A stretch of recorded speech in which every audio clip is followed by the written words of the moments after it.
क्या कोई व्यक्ति कोर्ट में केस चलने के दौरान अपनी जमीन या प्रॉपर्टी किसी और को बेच सकता है क्या? जवाब है नहीं।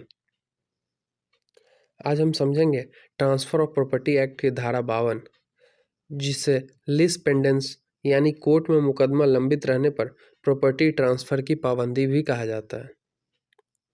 इस वीडियो में सरल भाषा और उदाहरण के साथ समझेंगे ताकि ये हमें क्लियर हो जाए। तो चलिए शुरू करते हैं। सेक्शन 52 क्या कहती है? जब किसी संपत्ति इमूवेबल प्रॉपर्टी को लेकर कोर्ट में केस या कोई कानूनी प्रक्रिया चालू होती है और वो प्रक्रिया कोल्यूसिव यानी बनावटी नहीं है, तो मुकदमे के पक्षकार उस प्रॉपर्टी को बिना कोर्ट की अनुमति के बेच या ट्रांसफर नहीं कर सकते हैं। इसका क्या मतलब है? अगर आप किसी ऐसे जमीन या मकान को खरीद रहे हैं जिस पर पहले से कोर्ट केस चल रहा है, तो भविष्य में अगर उस केस का फैसला पुराने मालिक के खिलाफ आता है तो आपकी खरीदी गई संपत्ति भी उससे प्रभावित होगी। मान लीजिए राम और श्याम के बीच एक जमीन को लेकर विवाद है। राम ने दावा किया कि जमीन उसकी है और कोर्ट में केस चल रहा है। अब अगर श्याम कोर्ट केस के दौरान वो जमीन में मोहन को बेच देता है तो मोहन का मालिकाना हक उस कोर्ट के फैसले पर निर्भर करेगा। अगर कोर्ट फैसला राम के पक्ष में देता है तो मोहन की खरीद अवैध मानी जा सकती है। यानी कि धारा 52 में लिखा है कि मुकदमा कब शुरू माना जाएगा? जब प्लेंट कोर्ट में दाखिल कर दी जाती है। और मुकदमा कब खत्म माना जाएगा? जब अंतिम डिक्री या आदेश पास हो जाए और उसका पूरा पालन हो जाए, या फिर जब उसकी पालन अवधि लिमिटेशन पीरियड खत्म हो जाए।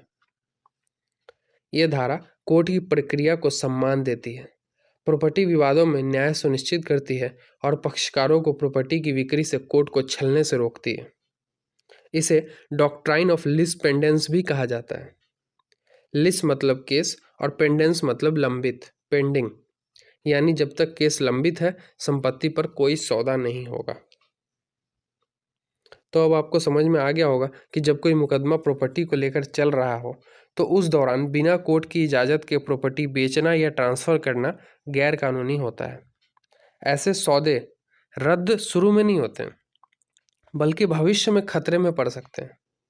इसलिए सावधान रहें और हमेशा प्रॉपर्टी खरीदने से पहले उसका लिटिगेशन स्टेटस जरूर चेक करें।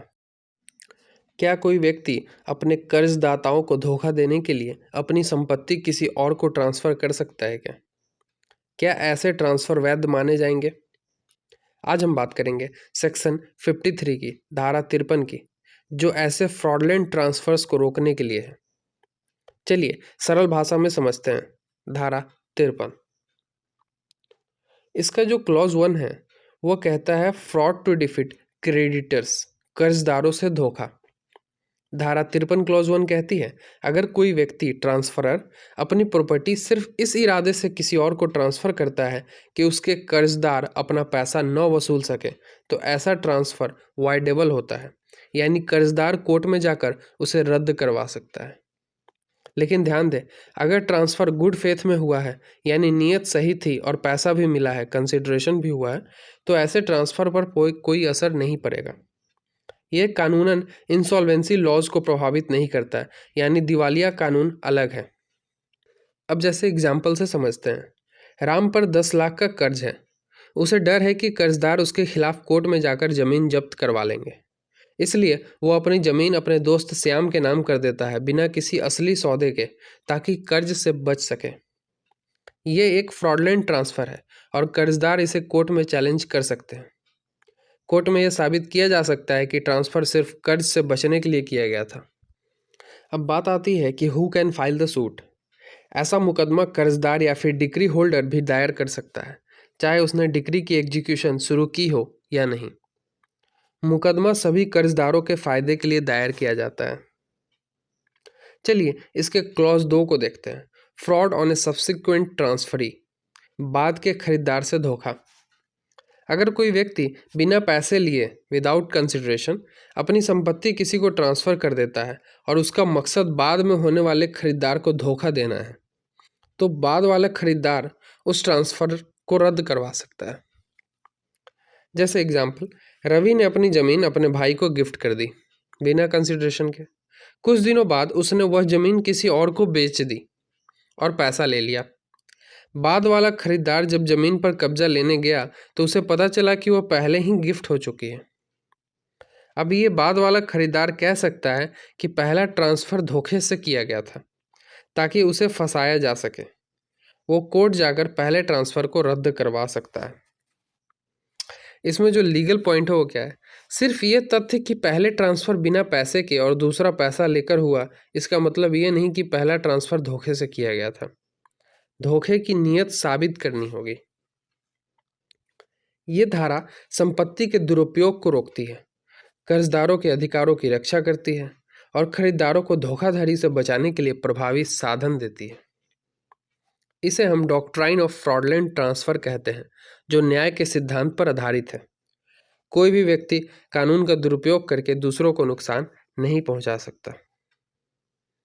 ठीक है, तो धारा 53 का मकसद है न्याय और ईमानदारी को सुरक्षित करना।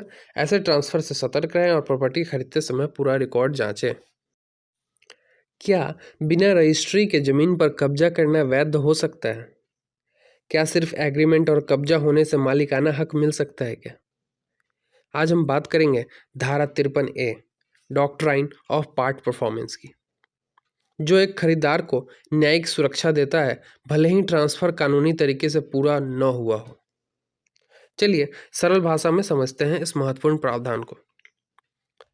सेक्शन 53A कहता है कि अगर कोई व्यक्ति किसी अन्य को अपनी अचल संपत्ति इमूवेबल प्रॉपर्टी एक लिखित समझौते रिटन कॉन्ट्रैक्ट के तहत बेचने का वादा करता है और उस समझौते से ट्रांसफर की सभी शर्तें स्पष्ट रूप से समझ में आती है, और यदि खरीदार यानी ट्रांसफरी उस संपत्ति का कब्जा ले लेता है या पहले से कब्जे में है और उसे जारी रखता है और वो अपना हिस्सा निभा चुका है या निभाने को तैयार है, तो फिर भले ही रजिस्ट्री न हुई हो, बेचने वाला ट्रांसफरर उसे बाहर नहीं निकाल सकता या जबरदस्ती संपत्ति वापस नहीं ले सकता।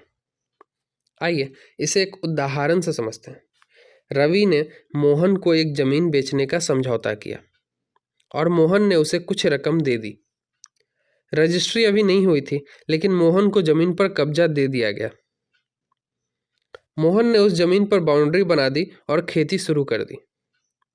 अब अगर रवि रजिस्ट्री न होने के बहाने मोहन को जमीन से निकालना चाहे तो सेक्शन 53A मोहन को सुरक्षा देगा। रवि अब यह दावा नहीं कर सकता कि जमीन उसकी है, क्योंकि मोहन ने पार्ट परफॉर्मेंस कर दी है। तो सेक्शन 53 के लिए जो एसेंशियल्स कंडीशंस हैं, वो पहला है कि लिखित समझौता होना चाहिए जो ट्रांसफर की शर्तों को स्पष्ट करता हो। दूसरा, कंसिडरेशन यानी भुगतान होना चाहिए। तीसरा, ट्रांसफरी ने कब्जा ले लिया हो या ले चुका हो। चौथा, ट्रांसफरी ने समझौते के तहत कोई कार्य किया हो, जैसे पैसा देना, अपना जो पार्ट परफॉर्मेंस है उसको पूरा करना। पांचवा, ट्रांसफरी अपना हिस्सा निभा चुका हो या निभाने को तैयार हो। ध्यान दें, यह ट्रांसफर का अधिकार नहीं देता, बल्कि सिर्फ बचाव डिफेंस का अधिकार देता है। इसका मतलब ये नहीं हुआ कि उसको ट्रांसफर हो गया प्रॉपर्टी, बल्कि वो डिफेंड कर सकता है कि उसने अपना कार्य निभाया है बट सामने वाले ने नहीं निभाया। पार्ट परफॉर्मेंस, आधा परफॉर्मेंस हुआ। यह सिर्फ तब लागू होता है जब खरीदार गुड फेथ से काम करता है। यह रजिस्ट्री न होने की स्थिति में खरीदार को इविक्शन से सुरक्षा देता है। ठीक है, बट इसके एक्सेप्शंस है कि ये किन पर असर नहीं पड़ता है। अगर कोई तीसरा व्यक्ति जिसने पैसे देकर और बिना उस पहले एग्रीमेंट की जानकारी के प्रॉपर्टी खरीदी हो, तो उस व्यक्ति के अधिकार सेक्शन 53A से प्रभावित नहीं होंगे।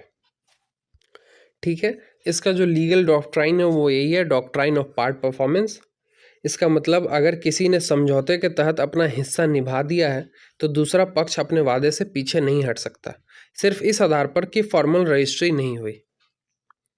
ये जो धारा है सेक्शन 53A, ये खरीदार को अन्याय से बचाता है, संपत्ति विवादों में न्याय और पारदर्शिता सुनिश्चित करता है। यह बताता है कि कब्जा वैध माना जाएगा भले ही डॉक्यूमेंट पूरे न हो।